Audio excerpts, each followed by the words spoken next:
ইছলাম ধৰ্মীয় লোকৰ আল্লাহৰ প্ৰতি যি সমৰ্পণ হিয়া দেখি কেতিয়াবা আচৰিত হওঁ লগতে আপ্লুত হওঁ তেওঁলোকৰ আল্লাহৰ প্ৰতি যি সমৰ্পণ হিয়া দেখি কেতিয়াবা আচৰিত হওঁ আৰু লগতে আপ্লুত হওঁ কিমান আস্থা থাকিলে গোটেই দিন খোৱা বাদেই দিয়ক নিজৰ যিখিনি লেলাউটিকে থু আকাৰে পেলাই দিও সেইখিনি নাখাই পেলাই দিয়ে বুলি শুনিছো কাৰণ কিমানখিনি আস্থা থাকিলে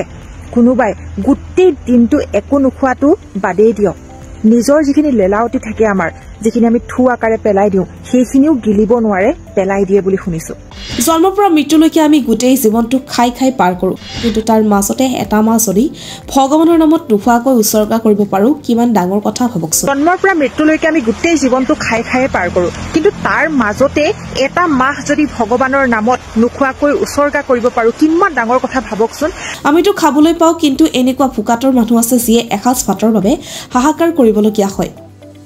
সেই নোখোৱা মানুহবোৰৰ ভোকৰ অনুভৱ এই মাহত উপলব্ধি কৰিব পাৰি পবিত্ৰ ৰমজান মাহক লৈ এইগৰাকী হিন্দু যুৱতীয়ে কৰা এটি ভিডিঅ' হঠাৎ সামাজিক মাধ্যমত ভাইৰেল হৈ পৰিছে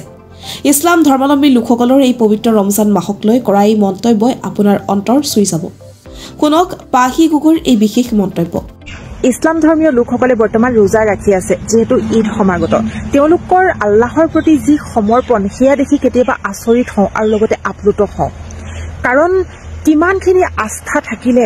কোনোবাই গোটেই দিনটো একো নোখোৱাটো বাদেই দিয়ক নিজৰ যিখিনি লেলাউটি থাকে আমাৰ যিখিনি আমি থু আকাৰে পেলাই দিও সেইখিনিও গিলিব নোৱাৰে পেলাই দিয়ে বুলি শুনিছো তেনেস্থলত ভাবি চাওকচোন কিমানখিনি ত্যাগ কৰিবলগীয়া হয় জন্মৰ পৰা মৃত্যুলৈকে আমি গোটেই জীৱনটো খাই খাই পাৰ কৰো কিন্তু তাৰ মাজতে এটা মাহ যদি ভগৱানৰ নামত নোখোৱাকৈ উৎসৰ্গা কৰিব পাৰো কিমান ডাঙৰ কথা ভাবকচোন আমিতো খাবলৈ পাওঁ কিন্তু এনেকুৱা কিছুমান মানুহ আছে ভুকাটোৰ যিয়ে এসাজ ভাতৰ বাবে হাহাকাৰ কৰি থাকে আৰু সেই সকলৰ যিখিনি অনুভৱ সেইখিনিও সেই তেতিয়াই উপলব্ধি কৰিব পৰা যায় যেতিয়া আমিও ভোকত থাকি চাওঁ